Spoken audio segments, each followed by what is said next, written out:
আল্লাহর দরবারে নত শিরে শুকরিয়া আদায় করছি।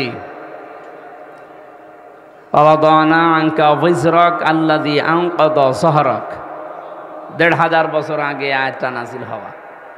নবীজিকে আল্লাহ জানিয়েছেন, হে নবী, আপনার পিঠকে বাঁকা করে রেখেছিল একটা বিশাল বোঝা, ওই বোঝা আমি আল্লাহ নামিয়ে দিয়েছি। এটা ছিল ১৫০০ বছর আগে আইএমএ জাহিলিয়াতের বোঝা। আর ১৫০০ বছর পরে ২০২৪-এর ৫ই আগস্টে আমি জাহিলিয়াতের একটা বিশাল বোঝা আল্লাহ আমাদের পিঠের উপর থেকে নামিয়ে দিয়েছে। শব্দ দুইটা একই, আইএমএ আর আওয়ামী। ওইটা যেমন ইতিহাস থেকে বিদায় ফিরায় নিয়েছে, এটাও যেন বিদায় নেয়। মানে দুইটাই ক্যান্সার।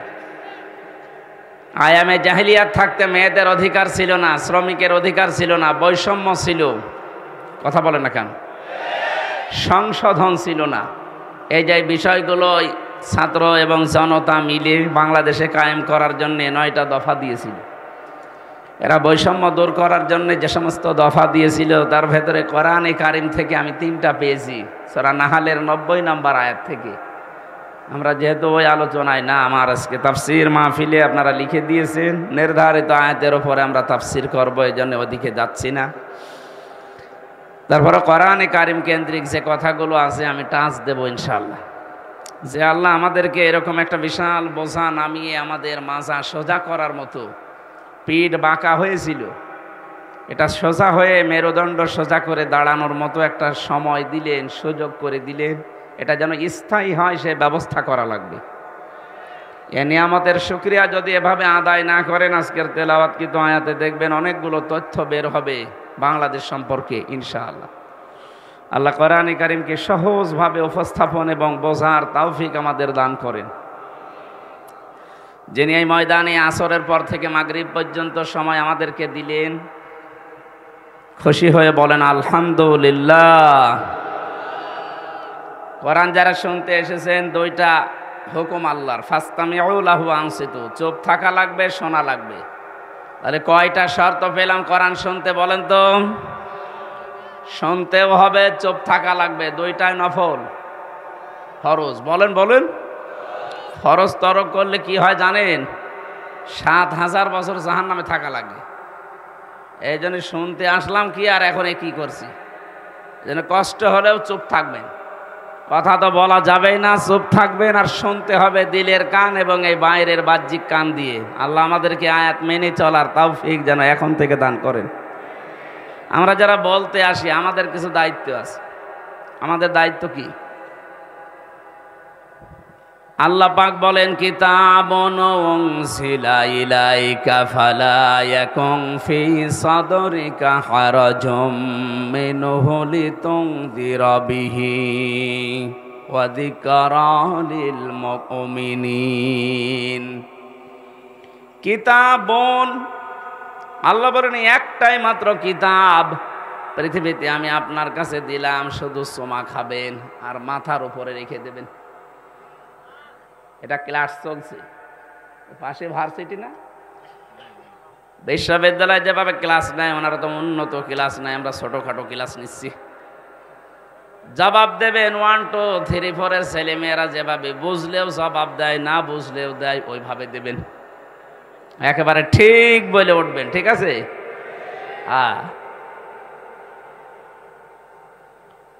এই কিতাবটা দিলাম কেন জানেন? হারাজুম মিনহু লিতুনযিরা বিহি, এই কিতাব দিয়ে মানুষদেরকে আপনি সতর্ক করবেন। বাশিরা ওয়া নাযিরা, সুসংবাদ দেবেন, ভীতি প্রদর্শন করবেন। 2টা বিষয়ের ভেতরে আমি দিয়েছি। ওয়া যিকরা লিল মুমিনিন, মুমিনদের জন্য কোরআন উপদেশ। কাদের জন্য বলেন? এবার আসেন আয়াতের মাঝে হারাজুন আছে। এই শব্দটার ব্যাখ্যায় মুফাসসির 2টা অর্থ দিয়েছেন। 1 নম্বরে, হে নবী, কোরআন যখন প্রচার করতে যাবেন, আপনার সামনে যারা বসে আছে রাজশাহীর মানুষগুলো, এমনও মানুষ আছে কোরআনের কথা এইরকম শ্রোতা দেশে নেই। এই 15.5 বছর আরো বেশি ছিল। কোরআনে কারিম যেভাবে বলা দরকার ঠিক তো বলতামই ওইভাবে। যেই ফোর্সে আল্লাহ দিয়েছেন ওই ফোর্স মাঝে মাঝে দিলে দেখতাম অনেকেই না বুঝে রাগ করতো, হ্যাঁ আপনি আমার বিরুদ্ধে বললেন। আরে ভাই আমার বাড়ি কুষ্টিয়ায়, দেখিও নাই, এই জন্য না বুঝে রাগ করা যাবে না। নবীজিকে আল্লাহ জানাচ্ছেন অনেকেই সামনে থাকবে এমন ওরা না বুঝে রাগ করতে পারে। এক নাম্বার গেল। দ্বিতীয় নম্বরে কোরআনে কারিম শুনতে যারা আসে এদের অনেক মানুষ এমন আছে আবাহমান কাল থেকে এমন এমন নিয়ম নীতি তারা ইবাদত মনে করে পালন করে, আসলে যেটা ইবাদত না। আর এটা সবচাইতে বেশি চলে বাংলাদেশ, ভারত আর পাকিস্তানে। বিশ্বের যতগুলো ছোটখাটো দেশে আমি গেছি, কোনো দেশে কোরআনের কথা এত বেশি বলা হয় না। অন্যান্য দেশে যতগুলো কোরআনের অনুষ্ঠান আমি করেছি উন্মুক্ত ময়দানে আমি বেশি পাইনি, সবগুলো ইনডোরে। কোরআনের কথা এত ওপেন ভাবে বাংলাদেশে 64 জেলার 630টা থানাতেই কম বেশি আমি বলতেছি, কিন্তু দেখছি অধিকাংশগুলো মানুষ বানানো ইবাদতে অভ্যস্ত। চট্টগ্রাম সিলেটে 2 বিভাগে আরো বেশি, রাজশাহী শিক্ষা নগরী হিসাবে একটু কম আছে। এবার আমি একটা গোপন কথা বলছি, পৃথিবীতে 3টা অপরাধ যদি মানুষ করে ওই 3টা অপরাধের শাস্তি দুনিয়া আখিরাত মিলিয়ে আল্লাহ ডবল করে দেবে। কয়টা? 3টা অপরাধ, 3টা শাস্তি। কয়টা? এক একটা অপরাধের জন্য 2টা করে শাস্তি পাবেন। ইউদাআফু লাহুল আযাবু ইয়াওমাল কিয়ামাহ। সূরা ফুরকান 69 নম্বর আয়াতে আল্লাহ জানিয়েছেন তাদের আযাব হবে ডবল, দ্বিগুণ। এই যে দ্বিগুণ শাস্তির জন্য যে 3টা অপরাধের কথা কোরআনে আছে, হয়তো রাজশাহীতে 2টা পাওয়া যাবে, 1টা পাওয়া নাও যেতে পারে।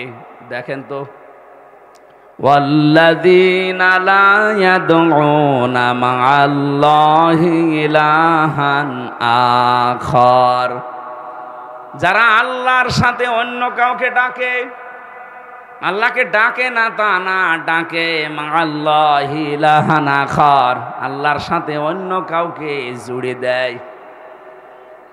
এটা রাজশাহী খুলনা এই 2 বিভাগে যদি কম থাকে, বাকি বিভাগে থেমে নেই, ওরা চালাচ্ছে। এটা রেকর্ড হচ্ছে, এই কারণে আমি এটা বললাম। কিছুক্ষণ আল্লাহর নামে জিকির করার পরে দেখবেন চলছে ইয়া আলী বাবা, খাজা বাবা, কেল্লা বাবা, ফতে বাবাও চলছে।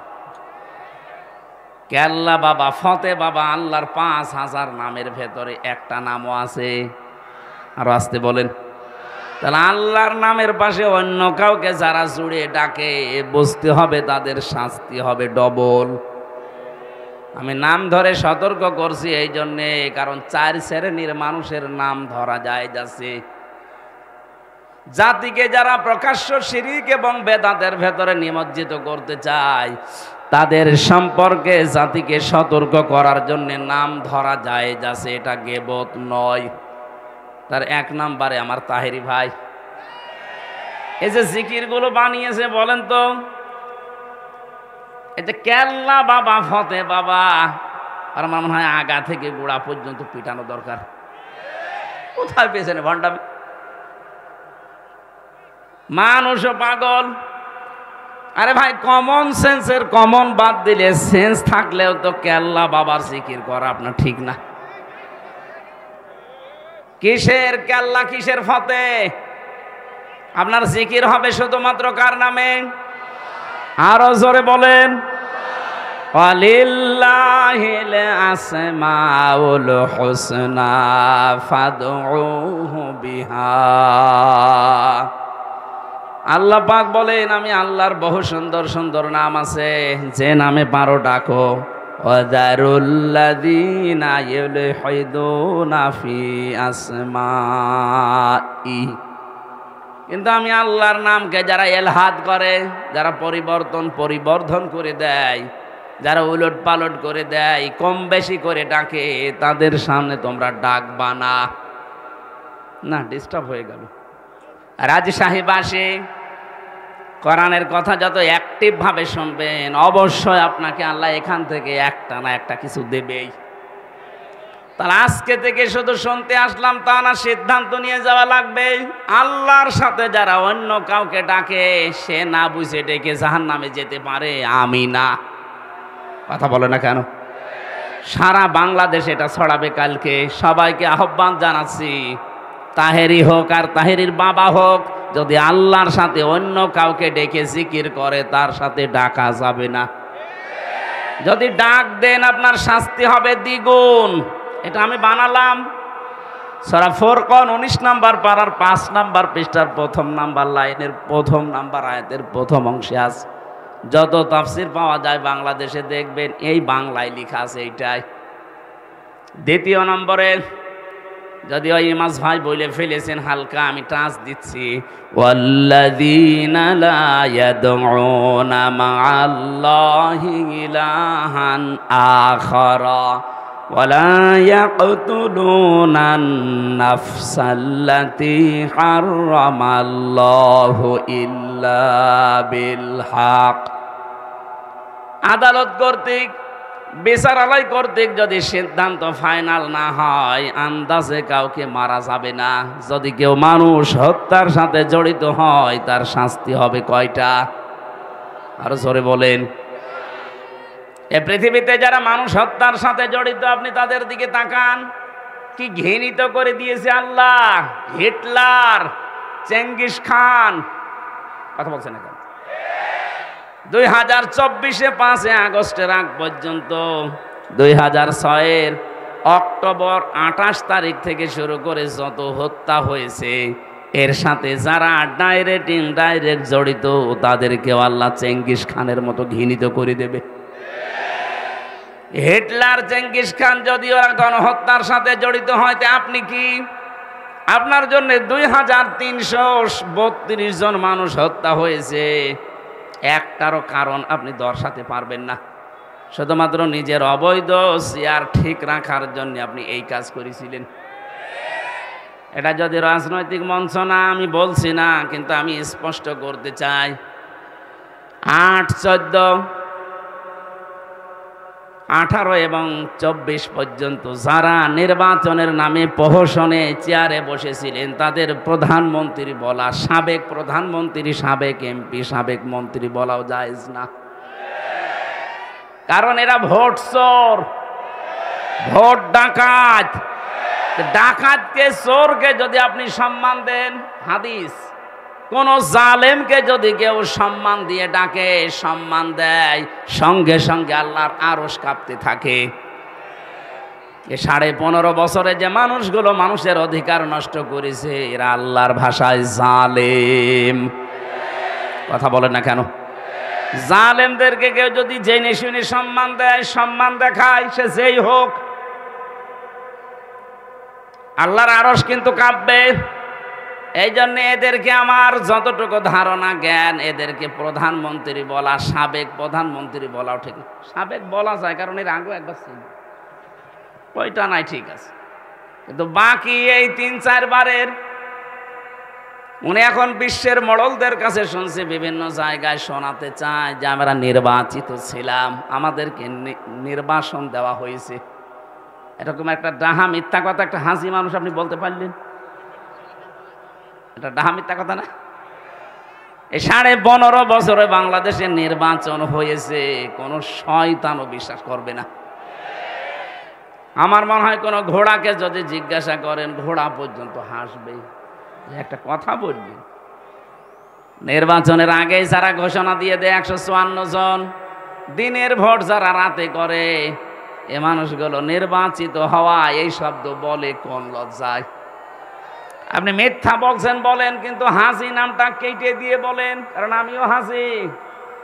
কে কথা বলছে না? কারণ এটা আমার গায়ে লাগে। মানুষ আপনাকে তো 5ই বলবে, তখন গায়ে লাগবে আপনার। আমিও তো হজ করেছি, টাকা খরচ করি, যেন এমন কাজ করেন না আমার হাসি আপা, যেন আমার আবার বদনাম হয়। সিম্পেথি আপনি পাবেন না। কারণ আল্লাহর উপরে আল্লাহ নিজে আপনার উপরে মামলা দেবে কিয়ামতে।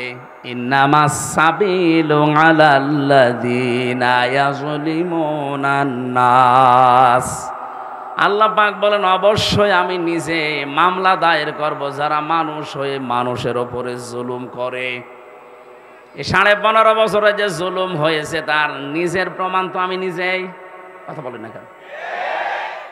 আমার ওপরে যে 3টা বছর জুলুম হয়েছে এটার প্রমাণ আমি নিজে, তাহলে মানুষেরটা বলার দরকার নেই। আর আমার চোখে আমি যা দেখেছি ওই মাটির নিচে, এটা তো আরো বড় প্রমাণ।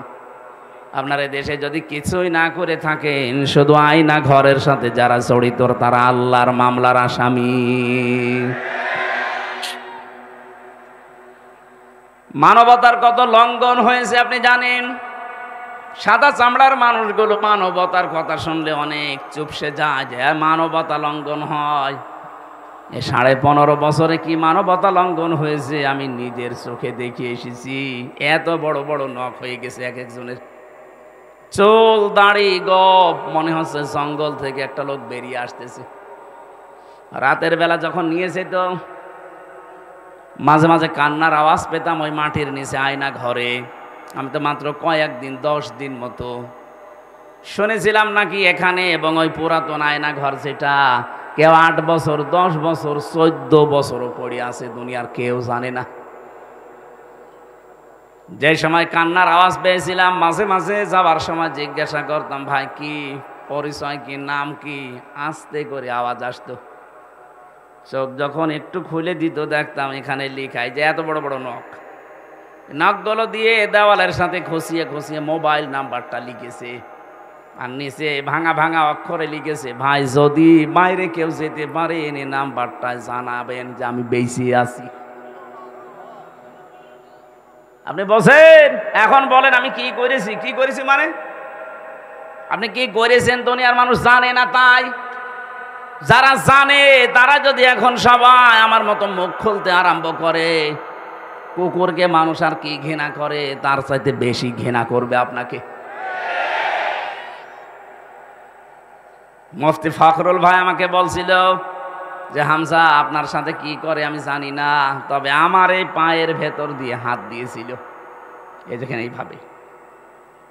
এবার পায়ের ভেতর দিয়ে হাত দিয়ে সামনে যে লোহার ব্যারিকেড দেওয়া ওর সাথে হাত হ্যান্ডকাপ দিয়ে টাঙ্গিয়ে দিয়েছে। টান লাগলে হাত কেটে যায়। তারা ভাই 5 মিনিট 10 মিনিট পরে খুলে দিলে তো হয়। বছরের পর বছর মাত্র 1.5-2 মিনিট সময় দিল টয়লেট করার জন্যে।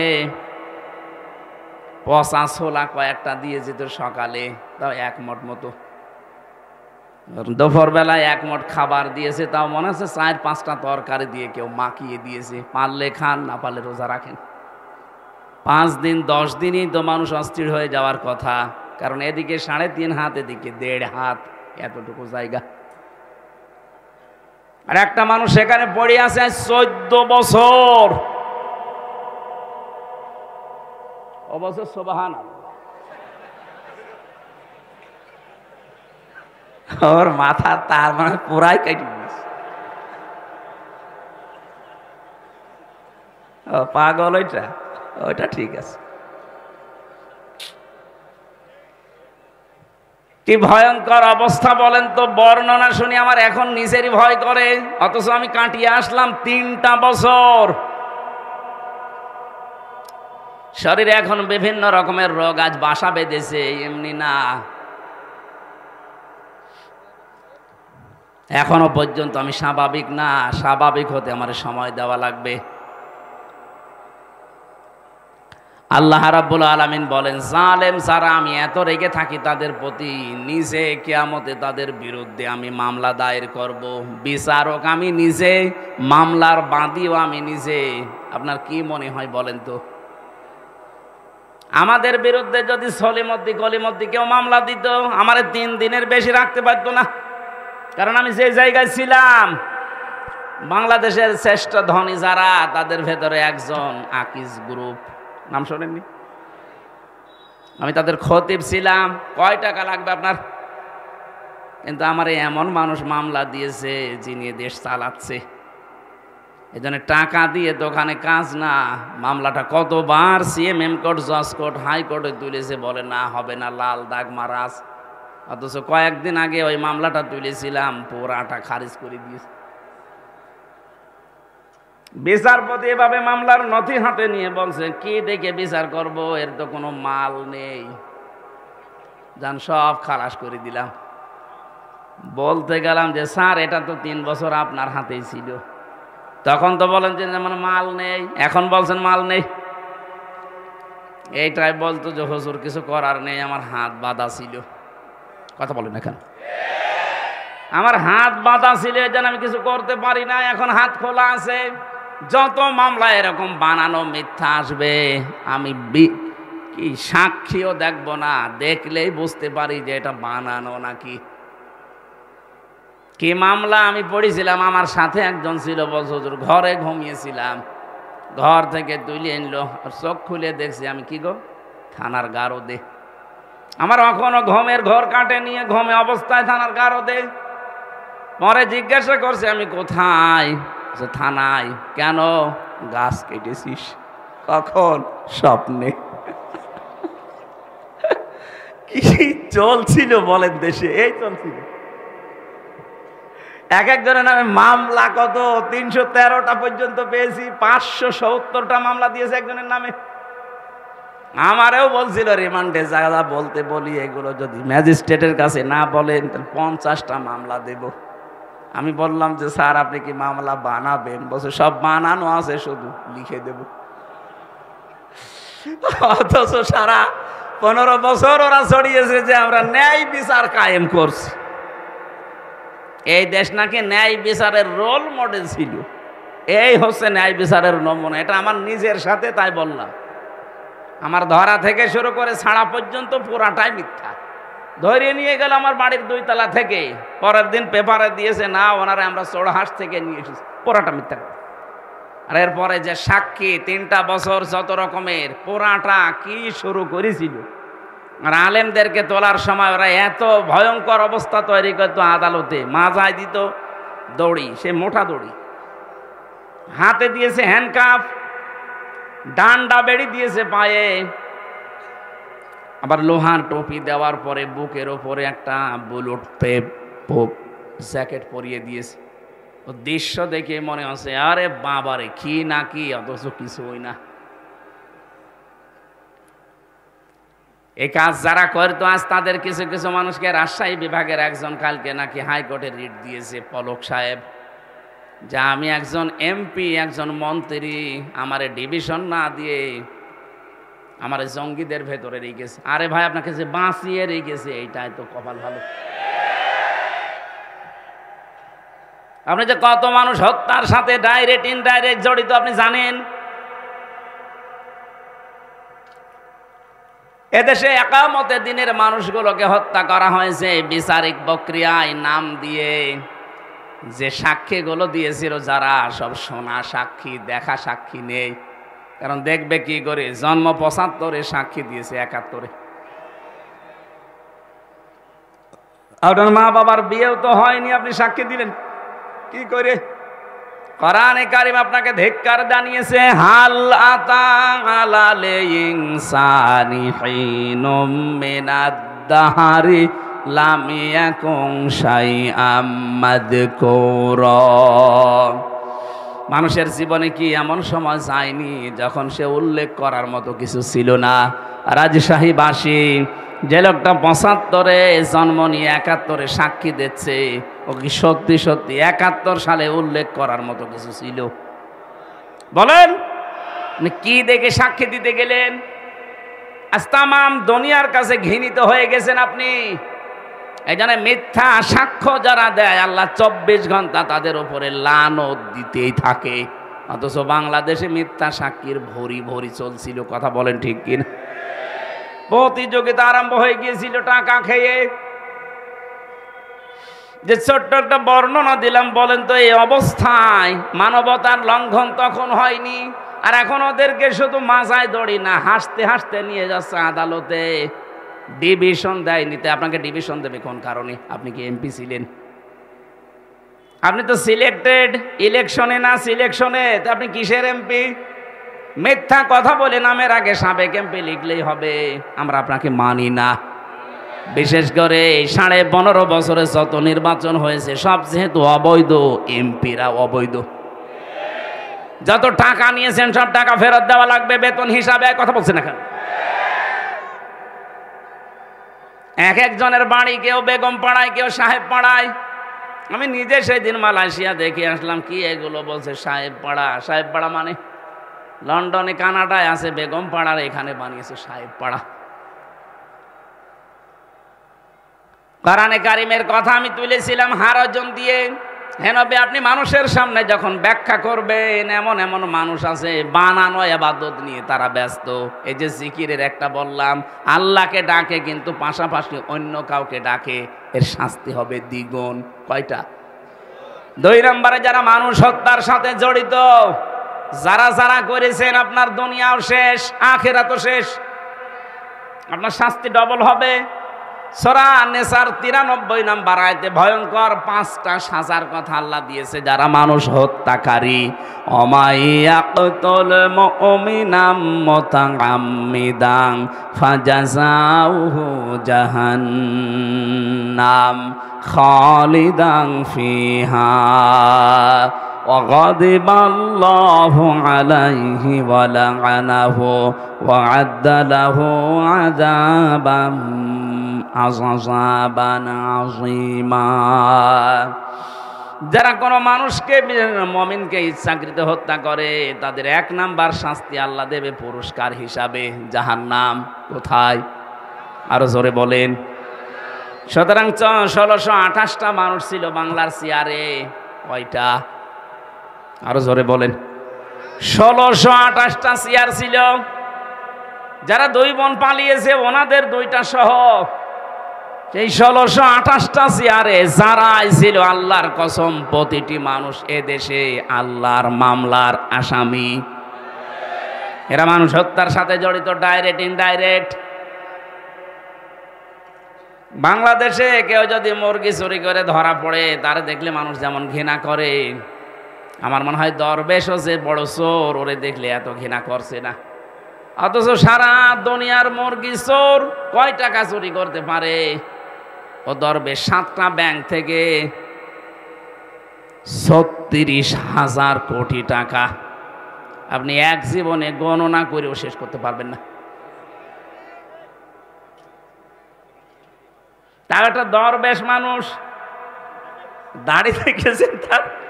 আমি তো মাঝে মাঝে শিয়াল করে দেখতাম, আল্লাহ এ কি সমিল থেকে বানানো নাকি? এর মাথা থেকে শুরু করে পায়ের চটি পর্যন্ত সব সাদা, বাকি যেগুলো দেখা যায় না ওগুলো সাদা। কথা বলে না কেন?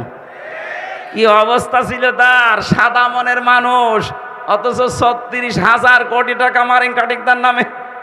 মুরগি চোরের যদি এদেশে ঘৃণা করে মানুষ, এরে তো আমার মনে হয় 36 বার ঘৃণা করা দরকার। দরবেশের যদি অবস্থা হয়, তাহলে ধরবেশ যেগুলো দরবেশের বেশ ধরেছিল, ওদের অবস্থা কি? মাঝে মাঝেই 5 বছর পরে ভেষ ধরতো, হাতে একটা তসবি নিয়ে মাথায় পট্টি দিয়ে, চোখ দিয়ে আমি কোনোদিন ওনার পানি বের হতে দেখিনি। যত পানি বেরিয়েছে নাক দিয়ে, দেখবেন। আমি ওনার জীবনে যত ছবি দেখেছি চোখের পানি পাইনি। ভিডিও দেখলে দেখতাম কাঁদতেছে, রুমাল দিয়েও মোছে, কিন্তু নাকের পানি। চোখ দিয়ে পানি যাদের বের হয় না, শুধু নাকে পানি আসে, এটার সিস্টেম আছে একটা। গোপন বিষয় বলে দিলে আপনি আবার কালকে থেকে শুরু করবেন, দরকার নেই। শয়তান যেদিন জান্নাতের মেন গেটে যায়, এটা সূরা আরাফের ভেতরে আছে, 8 নাম্বার পারা, 11 নাম্বার পৃষ্ঠার 13 নাম্বার লাইনে আয়াতটা আছে। শয়তান ওই দিন হযরতে হাওয়া আলাইহিস সালামের সামনে কসম দিয়েছিল, আল্লাহ নিজে ওইটা উল্লেখ করেছেন, ওয়াকাসামাহুমা ইন্নী লাকুমা লামিনান নাসিহিন। শয়তান কসম দিয়ে বলেছে, আমি আল্লাহর কসম করে বলছি, অবশ্যই আমি তোমাদের 2 জনের হিতাকাঙ্ক্ষী। তাফসিরে কাবিরের ভেতরে মুফাসসির লিখেছেন, শয়তানে আল্লাহর নামে কসম দেওয়ার সঙ্গে সঙ্গে ও পানি বের করেছিল, কিন্তু নাক দিয়ে, চোখ দিয়ে না। ও আগেই কেঁদে ফেলেছিল, চোখে কিন্তু পানি নেই, নাকে পানি এখনো, নাকছে কেমন ছিল ওইটা ওখানে লেখা নেই।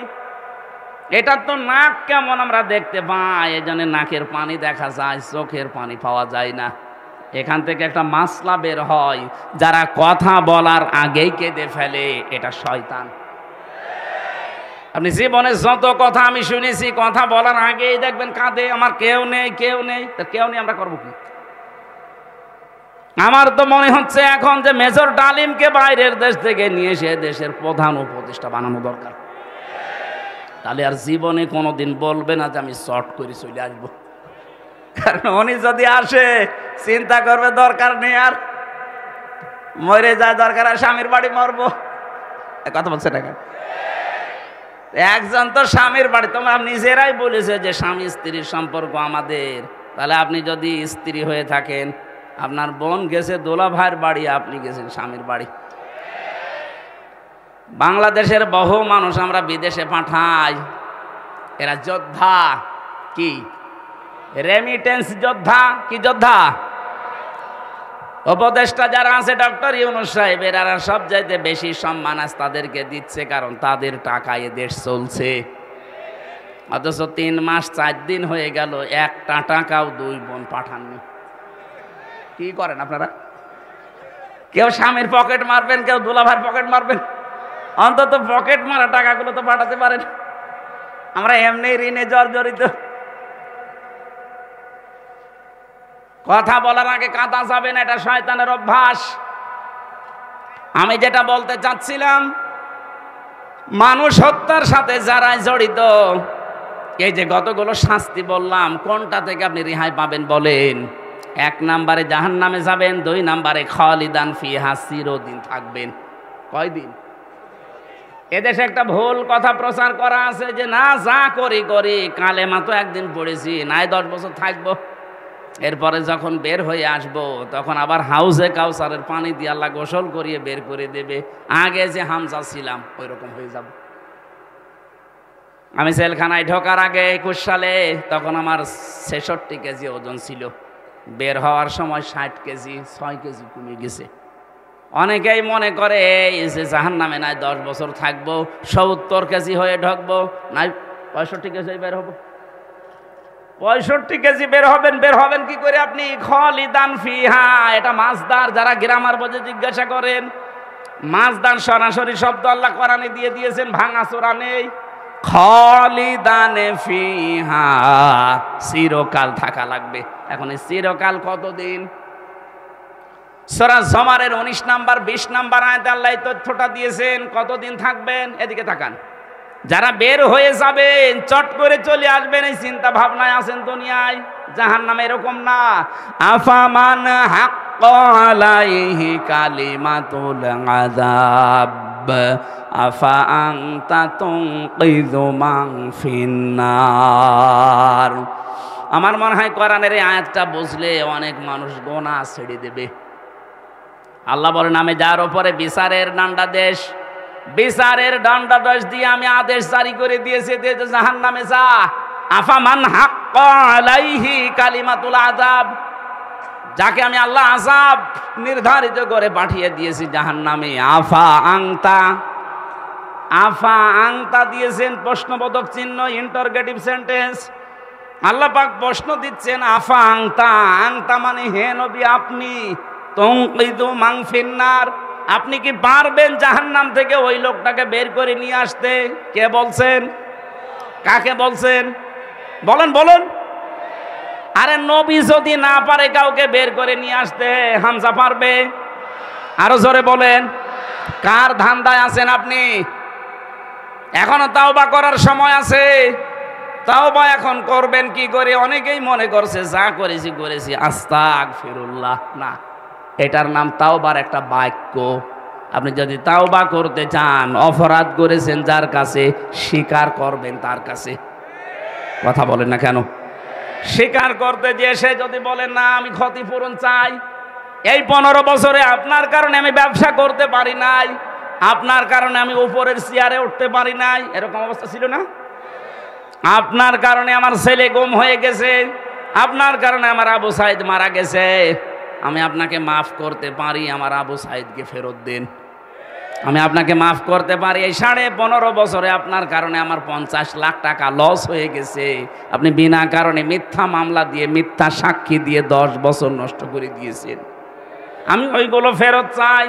ক্ষতিপূরণ হিসাবে যা চাবে তাই দেওয়া লাগবে। এরপরে আস্তাগফিরুল্লাহ। জেলখানায় থাকাকালীন একটা ওসি পেয়েছিলাম, আমি তো ফাঁসির কন্টেম সেলে থাকতাম। উনি একদিন এসে আমারে বলছে, হুজুর আপনি দেখেন তো আমি একটা আস্তাগফিরুল্লাহ পড়লাম কেমন হয়েছে। আমি মনে করছি বোধহয় আস্তাগফিরুল্লাহ হা রব্বি মিন করলে বলবে। ও আল্লাহ না, বলছে আমি বাইরে ছিলাম। এই যে ভোট গেল 24-এ, না এর আগে 18 এই ভোটে আমি বাইরে ছিলাম। রাত 12টার পর থেকে আমার যা আন্ডারে আছে, আমার এসআই কনস্টেবল দারোগা, এদেরকে নিয়ে আরো একটা বাহিনী সাথে নিয়েছিলাম। এদেরকে নিয়ে রাত 12:30 থেকে ভোট কারা আরম্ভ করেছি ফজরের আজান পর্যন্ত। বাক্স ভর্তি করে পাঠিয়ে দিলাম। গোসল করার পরে ওযু করলাম, 2 রাকাত নামাজ পড়লাম, এরপরে বললাম আস্তাগফিরুল্লাহ। হুজুর আমার এই তাওবা হয়েছে। না, আপনি তো আল্লাহর কাছে অপরাধ করেন না যে আস্তাগফিরুল্লাহ পড়বেন, আপনি অপরাধ করেছেন হামজার কাছে। এই বলেন, একটা এমপি বানাতে 3.5 লাখ থেকে 4 লাখ হামজা লাগে, আমাদের রায় লাগবে। আপনি একটা রায়ও দিতে দিলেন না, দিনের ভোট রাতে করে ফেললেন, এখন বলছেন আস্তাগফিরুল্লাহ। আপনি কি আল্লাহর কাছে দোষ করেছেন? আপনার মাফ হতে পারে জেল থেকে বের হওয়ার পর। 3.5 থেকে 4 লাখ হামজা ওই আসনে যারা ছিল, উনি ফেনীতে ছিল ওই সময়, এই 3.5 লাখ 4 লাখ হামজার কাছে মাপ চাবেন। ওরা যদি মন থেকে বলে ঠিক আছে যান ছেড়ে দিলাম, তারপরে পড়বেন আস্তাগফিরুল্লাহ। কিন্তু ভয়ঙ্কর বিষয়, আপনি এই 3.5 থেকে 4 লাখ হামজার এই 4-5 বছরে অনেকেই মারা গেছে, তাদের পাবেন কোথায়?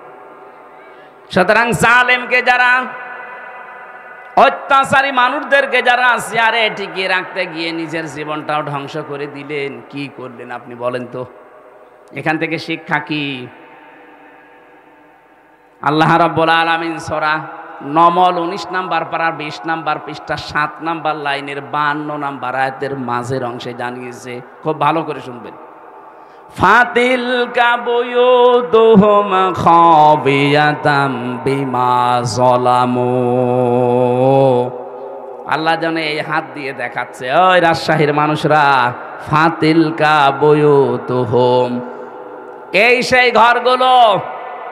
যদিও আল্লাহ এটা হযরত লূত আলাইহিস সালামের জামানার কাহিনী আমাদেরকে স্মরণ করাচ্ছেন, কিন্তু বাংলাদেশের সাথে আয়াতটা মিল আছে। আল্লাহ বলেন এই সেই ঘরগুলো, খাবিয়াতাম বিমা যালামু, এই ঘরের বাসিন্দা যারা ছিল, মালিক যারা ছিল, তাদের জুলমের কারণে এই ঘরগুলো আমি আল্লাহ উজাড় গৃহ বানিয়ে দিয়েছিলাম, জনশূন্য বানিয়ে দিয়েছিলাম। দেখেন না কেমন পড়ে আছে। আমার তো মনে হচ্ছে 1500 বছর পর 2024 সালের 5 আগস্টের বিকাল 5টা বাজতে বাজতে আয়াতটা আরেকবার নাজিল হয়েছে। আল্লাহ যেন সারা বাংলাদেশের মানুষকে দেখাচ্ছে, ফাতিলকা বুয়ুতুহুম, বাইতুন না বুয়ুত, বহু বছর। একটু তাকাও না কেন জালেমদের ঘরের দিকে, কি জনশূন্য উজাড় গৃহ হয়ে পড়ে আছে ঘরগুলো। এর বাস্তব প্রমাণ দেখেছে আমার কুষ্টিয়ার হানিফের বাড়ি।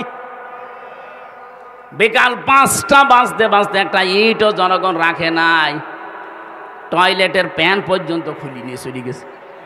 হ্যাঁ, আমার মনে হয় ও যদি থাকতো ওর সব কেটে শেষ করে দিত।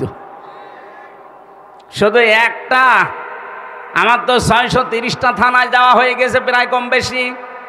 যত জায়গায় যাচ্ছে দেখি জালেমদের বাড়িগুলো আজ আয়াতের সাথে মিল আছে। খাবিয়াতান, আল্লাহ বলেন আমি জনশূন্য করে দিয়েছি, ঠিক জানো তাই। কেউ আর এখন ওখানে থাকে না, বাড়ি ঘরগুলো এখন অভিশপ্ত, উজাড় গৃহ হয়ে গেছে। এত দামি বাড়ি যেটা মানুষ গেলে অনেকে চমা খেত। পরশু দিনের পত্রিকায় দেখলাম সেখানে দলবদ্ধ হয়ে অনেকে টয়লেট করছে। হ্যাঁ, জামাতবদ্ধ টয়লেট চলছে। আমি 16 সালে একবার হজে গিয়ে কাবা শরীফ তাওয়াফ করার পর ওই উপরে গেলাম, যে দেখে আমার পেটে যন্ত্রণা। এক পুলিশ ডাকলাম, ইয়া সাদিক তাল, বন্ধু এদিকে আসেন। কি এতক্ষণ তো আমার ভালোই লাগছিল, হঠাৎ আমার পেটে ব্যথা করছে। কি কারণে? এখানে ডাক্তারের কোনো কি ফার্মেসি এগুলো কই? আমারে বলছে ইয়া হাজিউল হজ্জাতাই না বিলাদুকা। ও হাজি, দেশ কোথায়? জি তুমি বাংলাদেশ। বাংলাদেশ থেকে এসেছি। আমারে বলছে হাজি জানেন না এটা কোন জায়গা? না তো। আবু জাহেলের বাড়ি। আপনি এখনো পায়খানা না করে দাঁড়িয়ে আছেন, তাড়াতাড়ি করেন।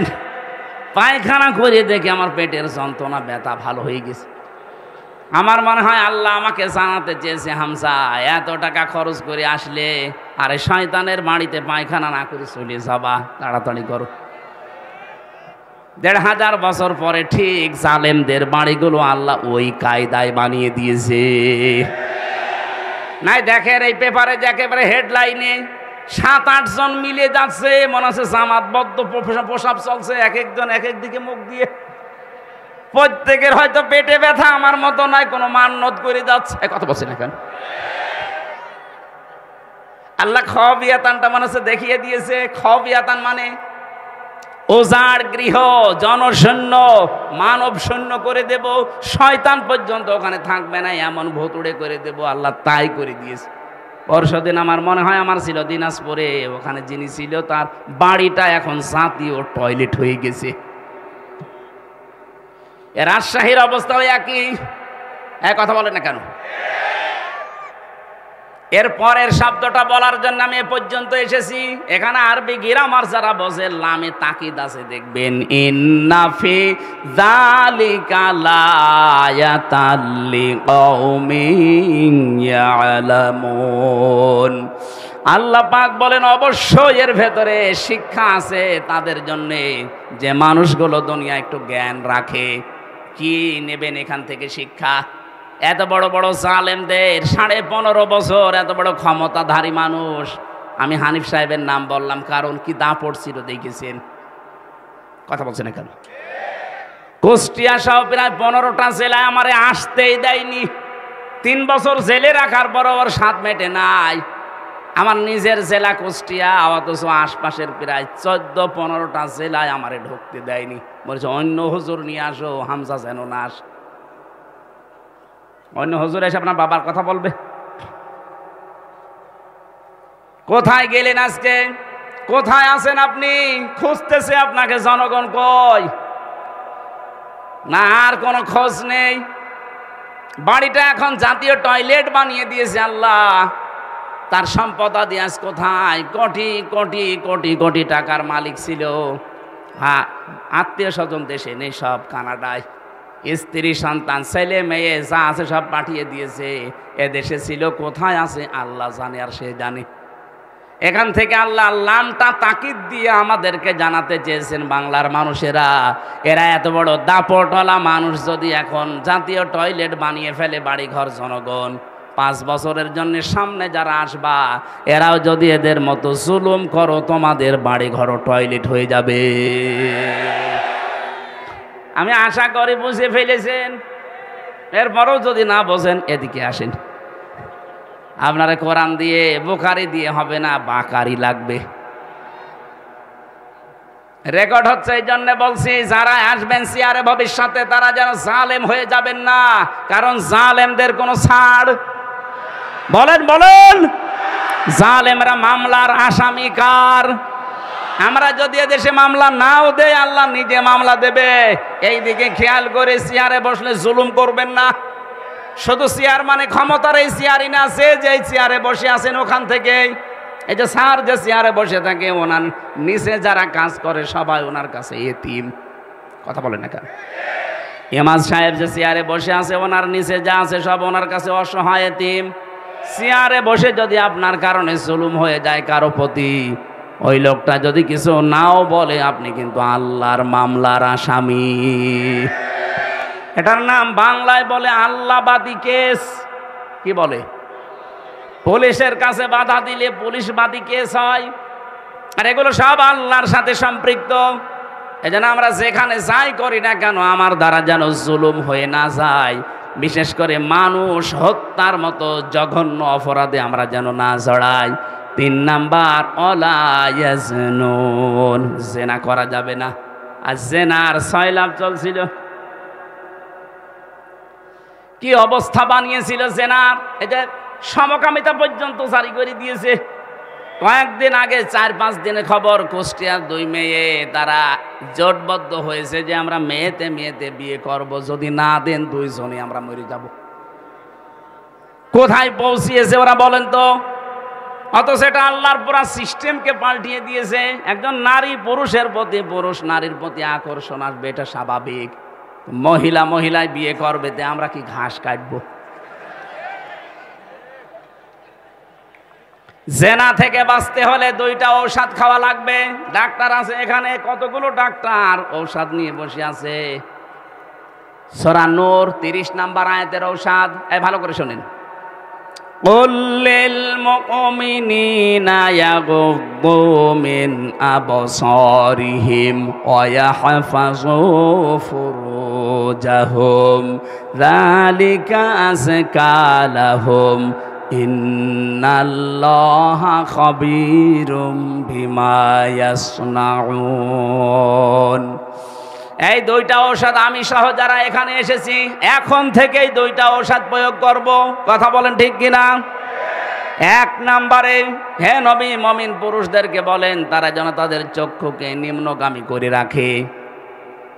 এই চোখ নিচু করে রাখা লাগবে। 14 জন মহিলা বাদ দিয়ে দুনিয়ায় যত মহিলা আছে সবাইকে, এই 14 জনের ভেতরে আপনার মা, আপনার বোন, আপনার নিজের মেয়ে, আপনার ভাইয়ের মেয়ে, বোনের মেয়ে, এরকম ফুফু আছে, খালা আছে, 14 জন মহিলা, এদের সাথে পর্দা করা লাগবে না। পর্দা করা লাগবে না মানে হ্যাঁ, তাদের মুখমণ্ডল, হাতের কবজি আর পায়ের পাতা বাদ দিয়ে তাদের ওপরের শরীর ঢেকে রাখা লাগবে। কিন্তু তাদের সামনে আপনি যেতে পারবেন, কিন্তু 14 জন বাদ দিয়ে পৃথিবীর যে কোনো মহিলার সামনে পেছনে যদি কেউ যেতে চায়, কথা বলতে চায়, মাস্ট বি তাকে চক্ষু নিম্নগামী করা লাগবে।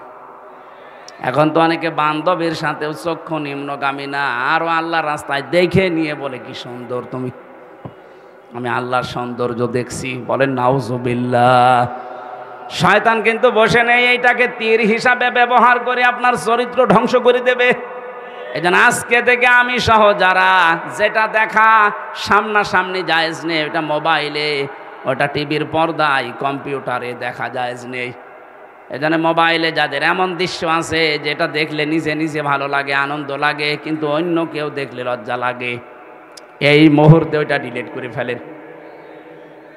নিজে দেখলে আনন্দ পান, ভালো লাগে, অন্য কেউ দেখলেই লজ্জা লাগে, এরকম কোন দৃশ্য যদি মোবাইলে থাকে এক্ষুনি ডিলিট করা লাগবে।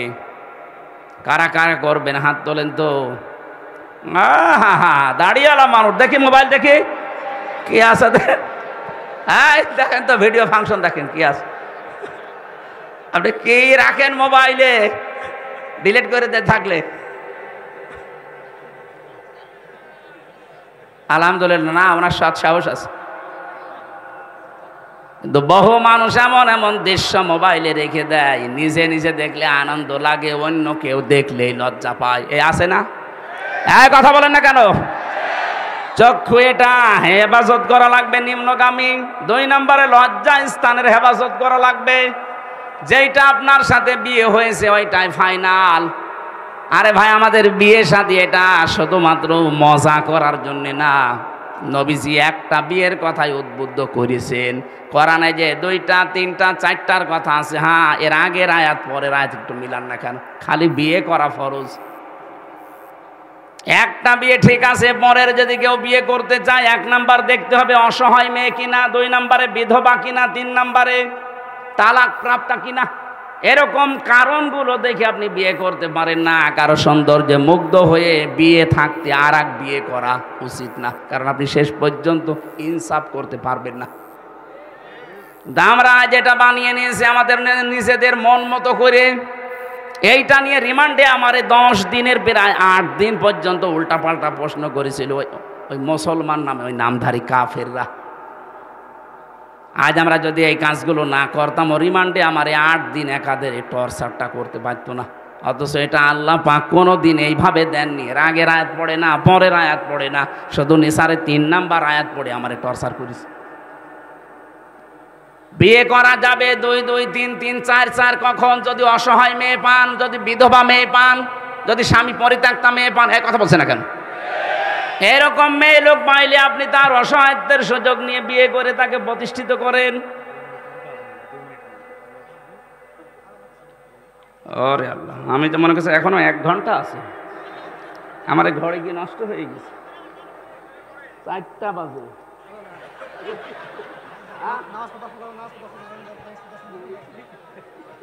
আরে ঘড়ি বাদ দাও, এটা ঘড়ি হইলো এত রওশনের সাথে হয়ে গেছে। আপনারা এই মাহফিল তো মাদ্রাসার, তো যারা টাকা পয়সা এনেছেন দান করার জন্য দিয়েছেন, আরো ওই যে গেটে যাদের আছে লোক ওখানে দিয়েছেন। ভাই আপনার দায়িত্ব নিয়ে দিয়েছেন, আপনার টাকা যদি কোরআনের পেছনে না যায় কোথায় দেবেন? অবশ্যই দিয়ে যাবেন। আর মাগরিবের পরে আরো অনুষ্ঠান আছে, আমরা ওখানে কথা বলবো। আমার আজকে 112 নম্বর আয়াত ছিল সূরা নাহালের। একটা গ্রাম নিয়ে আল্লাহ এই ওয়াজটা করেছিলেন, আমরা দেখি মাগরিবের পরে কোণে আছে, ওখানে যে কথা বলবো। আল্লাহুম্মা আমিন। লা হাওলা ওয়ালা কুওয়াতা ইল্লা বিল্লাহিল আলিয়্যিল আযীম। আল্লাহুম্মা গফিরলি ওয়ারহামনি ওয়াহদিনি ওয়াআফিনি ওয়ারযুকনি ইয়া রাব্বাল আলামিন। আল্লাহ তাআলা, সময় আমাদের হাতে নেই, মাগরিবের আজান দেবে এখনই, ফরজ নামাজের জন্য শেষ করে দিয়েছি। যা বলেছি ঈমান থেকে বলেছি, মেনে চলার তৌফিক দাও। সম্মানিত মা বোনদেরকে খাদিজার মতো বানিয়ে দাও। আমি সহ যারা অসুস্থ আছি আমাদেরকে শেফায়ে কামেলা আজেলা দান করো। লা ইলাহা ইল্লাল্লাহু মুহাম্মাদুর রাসূলুল্লাহ।